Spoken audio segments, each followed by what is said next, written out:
Good morning बच्चों।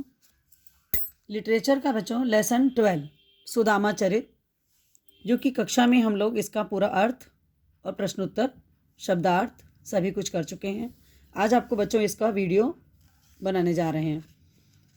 इसमें देखिए सबसे पहले पंक्तियां थी। सबसे पहले ये जान लीजिए इसमें कि सुदामा चरित ये बच्चों नरोत्तम दास की रचना है। इसमें इन्होंने बच्चों सुदामा और श्री कृष्ण के जीवन के कुछ अंश के बारे में वर्णन किया है कि जब श्री कृष्ण के पास राज हो गया था, वो राजा बन चुके थे, और सुदामा अपने उसी पुराने समय में गृहस्थ जीवन में भी वो बहुत दुखी थे और परेशान थे।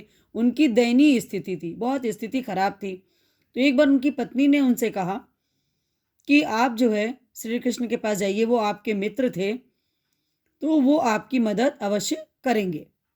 इस प्रकार से बच्चों इन पंक्तियों के अंदर इसी भाव को रख करके ये पंक्तियां नरोत्तम दास जी ने बनाई हैं। आज हम लोग देखने जा रहे हैं कि सबसे पहली पंक्ति में क्या अर्थ है। शीस पगा न जगा तन में, प्रभु जाने को आही बसे के ही ग्रामा, धोती फटी सी लटी दुपटी, और उस पाए उपाहन को नहीं सामा, द्वार खड़ो द्विज दुर्बल एक रहो, चकिसो वसुधा अभिरामा, पूछत दीन दयाल को धाम, बतावत अपनो नाम सुदामा।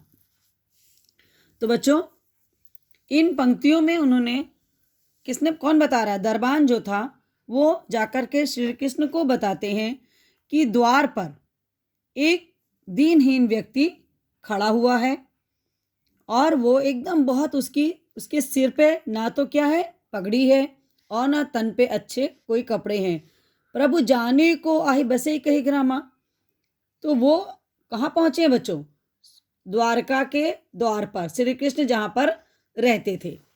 धोती फटी सी लटी दुपटी, अरुपाई उपाहन को नहीं सामा। उनकी धोती कैसी बच्चों? फटी हुई है, और जो उन्होंने कंधे पे जो कपड़ा ले रखा, दुपट्टा ले रखा बच्चों, वो भी बार बार उसको ठीक कर रहे हैं, लपेट रहे हैं। उनके पैरों में चप्पल तक नहीं है। द्वार पर एक बहुत ही दुर्बल ब्राह्मण खड़ा है, और दरबान की और राज्य की चकाचौंध को, राज की ऐसी आभा को वो बहुत ही उससे निहार रहा है, देख रहा है ना, कि राजभवन कितना सुंदर है, उसको आश्चर्य से वो देख रहा है।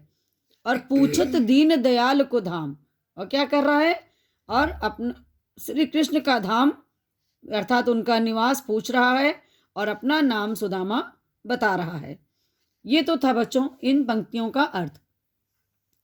सेकंड पंक्ति है बच्चों, ऐसे बेहाल बिवाइन सो, पग कंटक जाल लगे पुन जोए, हाय महादुख पायो सखा, तुम आए इते न किते दिन खोए, देख सुदामा की दीन दशा, करुणा करके करुणा निधि रोए, पानी परात को हाथ छुयो नहीं, नैनन के जल सो पग धोए। क्या कह रहे हैं बच्चों यहाँ पर कि जब दरबान ने बताया उनका नाम सुदामा है, तो तुरंत ही श्री कृष्ण दौड़ते हुए बाहर की ओर आए और उन्हें ले जा करके अपने सिंहासन पर बिठाया।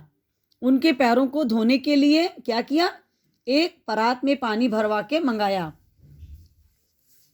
तो क्या कहते हैं, ऐसे बेहाल बिवाइन सो, जब उनके पैरों को धोने के लिए उनके पैरों को देखते हैं तो उनके पैरों में बच्चों क्या था? एकदम उनके पैर पूरे फटे हुए थे, और ऐसा लग रहा था जैसे कांटों का जाल, उनके जो रास्ते में नंगे पैर थे बच्चों, तो उनके पैरों में जो कांटे लगे थे वो ऐसा लग रहा था कि जैसे जगह जगह कांटों से पूरे एकदम छलनी हो गए हों। हाय महादुख पायो सखा, कहते हैं कि हे मेरे मित्र, तुमने इतना दुख पाया, तुम इतने दिन कहाँ थे, तुम आए क्यों नहीं हमारे पास? देख सुदामा की दीन दशा, और सुदामा की ऐसी दीन दशा को देख करके करुणा निधि जो थे अर्थात श्री कृष्ण के अंदर इतनी करुणा जाग गई कि वो बहुत ही रोए। पानी परात को हाथ छुए नहीं, और जो पानी परात उन्होंने मंगाई थी उनके पैर धोने के लिए, उसको उन्होंने छुआ ही नहीं, और अपने नैनों से जितने आंसू निकल रहे थे उन्हीं नैनों के जल से उन्होंने सुदामा के पदों को धोया। कहो कछ भाभी हमको दियो, सो तुम काहे न देत। चाप पोटरी कांख में रहे कहाँ कहो हेतु। तो कह रहे हैं कि भाभी ने मेरे लिए जो तुम्हें दिया है तो तुम मुझे क्यों नहीं दे रहे हो, और अपनी कांख में तुम उस पोटरी को छिपाए हुए हो, और मुझे देने के लिए दिया था। तो कांख मतलब होता है बच्चों हाथ के बगल में जो हिस्सा होता है जहाँ पे, वहाँ पर उन्होंने अपनी उस पोटरी में जिसमें चावल के दाने डाल के दिए थे उनकी पत्नी ने, वो उसे छिपा के रखे हुए थे, क्योंकि उनको ये नहीं समझ में आ रहा था कि इतने बड़े राजा को वो इतने से चावल किस प्रकार से उनको दें। ठीक है बच्चों, अब आते हैं हम लोग नेक्स्ट आगे। आगे चना गुरुमात दिए थे, लय तुम चाव हमें नहीं दीने। श्याम कहो मुस्काए सुदामा सो, चोरी की बान में हो जु प्रवीणे। पोटरी कांख में चाप रहे तुम, खोलत नाही सुधा रस भीने। पाछली बानी अजो न तजो तुम, तैसे ही भाभी के तंदुल कीने। यहाँ पर कृष्ण कह रहे हैं सुदामा से बच्चों कि एक बार ऐसे ही बचपन में भी तुमने किया था कि गुरु माता ने हम लोगों को खाने के लिए चने दिए थे, और तुमने वो चने अकेले ही खा लिए थे और हमें नहीं दिए थे। तो श्याम कहो ये सब मुस्कुराते हुए ही वो कहते हैं, बचपन की बात याद दिलाते हैं, क्योंकि तुम चोरी में बहुत ही प्रवीण हो, है ना, तुम चोरी में बहुत निपुण हो। पोटरी कांख में चाप रहे तुम, और पोटरी को तुम अपनी कांख में ही दबाए हुए हो, और उसमें अमृत के समान रस वाले चावल हैं।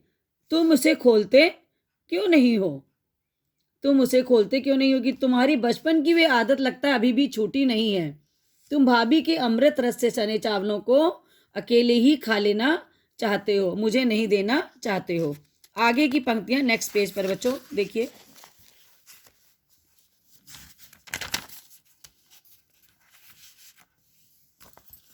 वह पुलकिन वह उठ मिलन वह आदर की बात, वह पठवनी गोपाल की कछु न जानी जात। कहाँ भयो जो अब भयो हरि को राज समाज, हौ आवत नाही हुतो वाही पठ्यो ठेल। घर घर कर ओढ़त फिरे तनक दही के काज, अब कहियो समझाए के बहु धन धरो सकेली। क्या कह रहे हैं?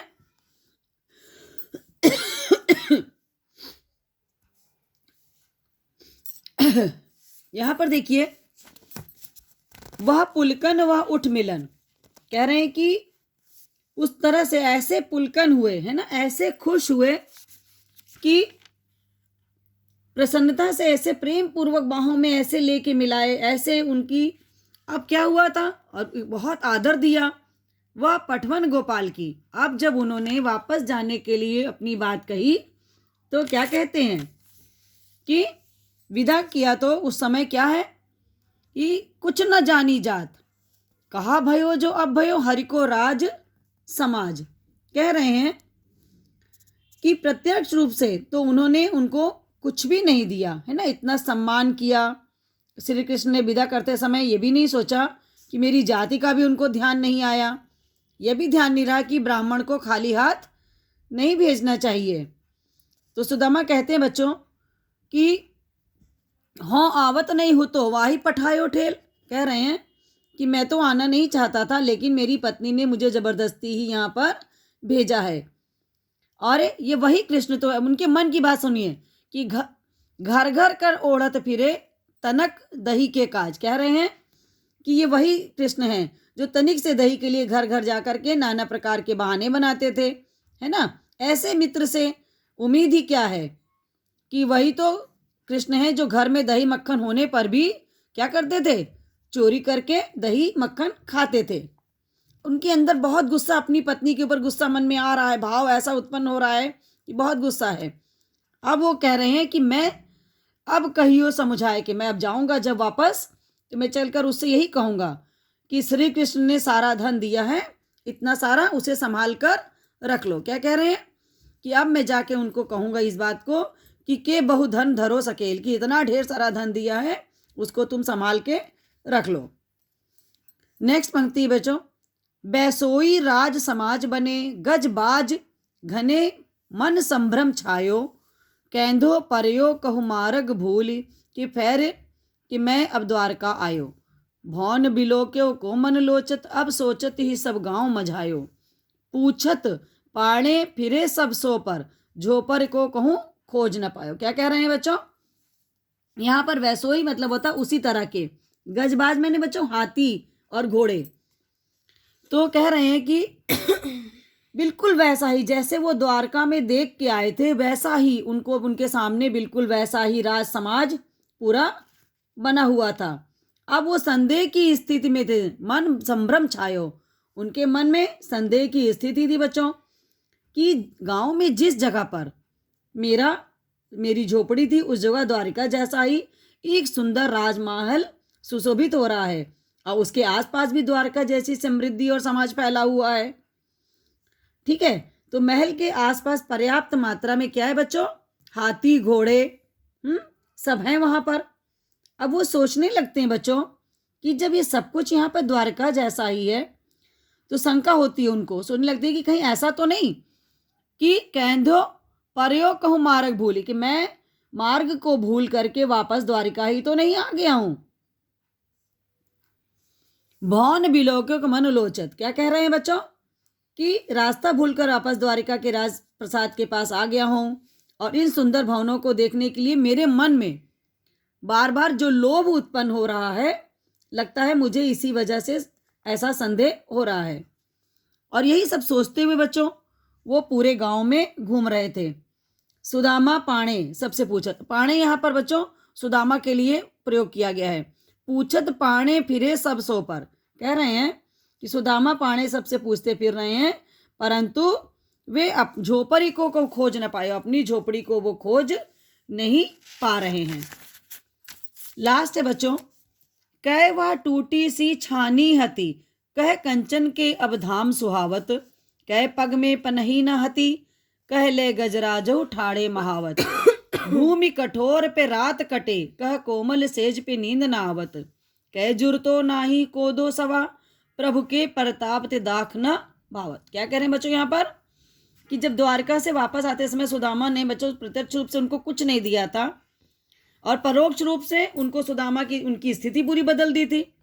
अब सुदामा के पास सब कुछ हो गया था, द्वारका जैसा ही उनके पास सारे सुख थे। तो कभी यहाँ पे कह रहे हैं बच्चों कि सुदामा के दिन अब पूरी तरह से बच्चों बदल चुके हैं। कहाँ तो सुदामा के पास रहने के लिए टूटी झोपड़ वाली झप्पड़ हुआ करती थी, अब उनके पास सोने के बने सुंदर महल सुशोभित हो रहे हैं। कहाँ तो उनकी इतनी भी सामर्थ्य नहीं थी बच्चों कि वो अपने पैरों में जूते खरीद सकें, और कहाँ अब उनके दरवाजे पर गजराज जो है महावत लेकर खड़ा है कि वो बाहर निकले और उन्हें लेकर के वो जाए, और उनको पैदल चलने की स्थिति ही नहीं आती है। कहाँ तो कठोर पे रात कटे, कह रहे हैं कहाँ तो सारी रात कठोर भूमि पर वो काटते थे, बितानी पड़ती थी बच्चों उनको, और कहाँ अब अत्यंत ही मुलायम कोमल सेज पे नींद नावत, कि अब अत्यंत मुलायम गद्दों के युक्त बिस्तर पर भी उनको नींद नहीं आती है। एक समय था बच्चों कि वो एकदम घटिया किस्म का एक अनाज होता है बच्चों, सवा और कोदो, जिसको वो खा करके अपना पेट भरते थे, अपने परिवार का पोषण करते थे। अब क्या है बच्चों, ईश्वर की इतनी कृपा हो गई है कि अत्यंत मीठे व्यंजन उनको फल अंगूर भी अच्छे नहीं लगते हैं। प्रताप ते दाखना भावत। ठीक है बच्चों, ये तो हो गए आपके भावार्थ। अब आपके पास है बच्चों प्रश्नोत्तर। प्रश्नोत्तर में देखिए क्वेश्चन नंबर 1 है आपका, सुदामा की दीन दशा देखकर श्री कृष्ण की क्या मनोदशा हुई, अपने शब्दों में लिखिए।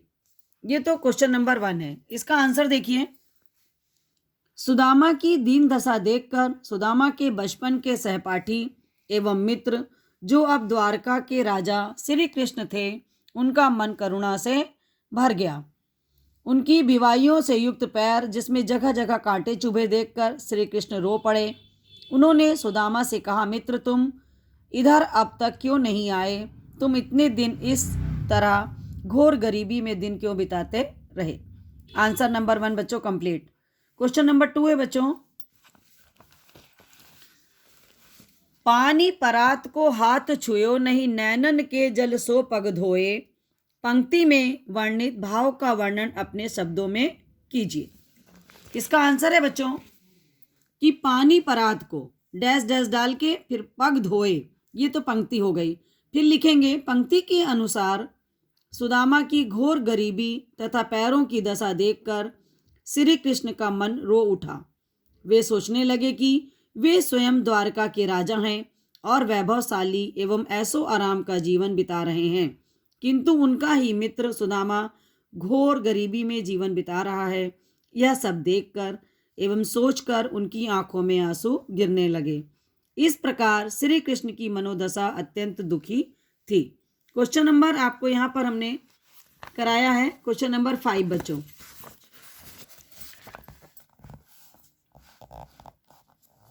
अपने गांव लौटकर जब सुदामा अपनी झोपड़ी नहीं खोज पाए तब उनके मन में क्या क्या विचार आए, कविता के आधार पर स्पष्ट कीजिए। बच्चों आंसर है इसका, सुदामा अपने गांव आकर जब अपनी झोपड़ी न खोज पाए तब वे सोच रहे थे कि कहीं वे रास्ता तो नहीं भूल गए हैं और वापस द्वारका पुनः श्री कृष्ण के महल के पास आ गए हैं।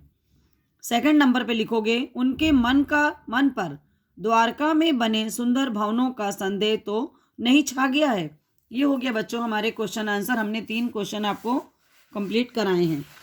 इसके पश्चात आप आओगे शब्दार्थ। आपकी बुक में पीछे ही दिए हुए हैं, इसमें मैंने अलग से आपको नहीं कराए हैं, जैसे पगा पगड़ी, झगा ढीला कुर्ता, आही है लटी लटकना, दुपटी अंगोछा या गमछा होता है, उपाना मैंने जूता, द्विज मैंने ब्राह्मण, चकिसो चकित विस्मित रहना आश्चर्यचकित होना, वसुधा मैंने पृथ्वी, बिवाइन मैंने होता है बच्चों पाँव की एड़ियाँ फट जाती हैं उनको बिवाइन कहते हैं, अभिरामा सुंदर, जोय मैंने ढूंढना, परात थाली जो होती जिसमें कोर बनी होती है साइड में गहरी होती है वो उसको परात कहते हैं, पाछिली पिछला, पुलकनी मैंने खुशी उमंग, पठवनी मैंने भेजना किसी की विदाई, बिलोकवी मैंने देखना, मझायो बीच में, सुहावत सुंदर भला लगना, पनही जूता, महावत हाथीवान, जुरत मैंने जुटना या प्राप्त होना। ये तो थे बच्चों आपके शब्दों के इसके अर्थ। आपका ये लेसन सुदामा चरित यहीं पर समाप्त होता है। धन्यवाद बच्चों।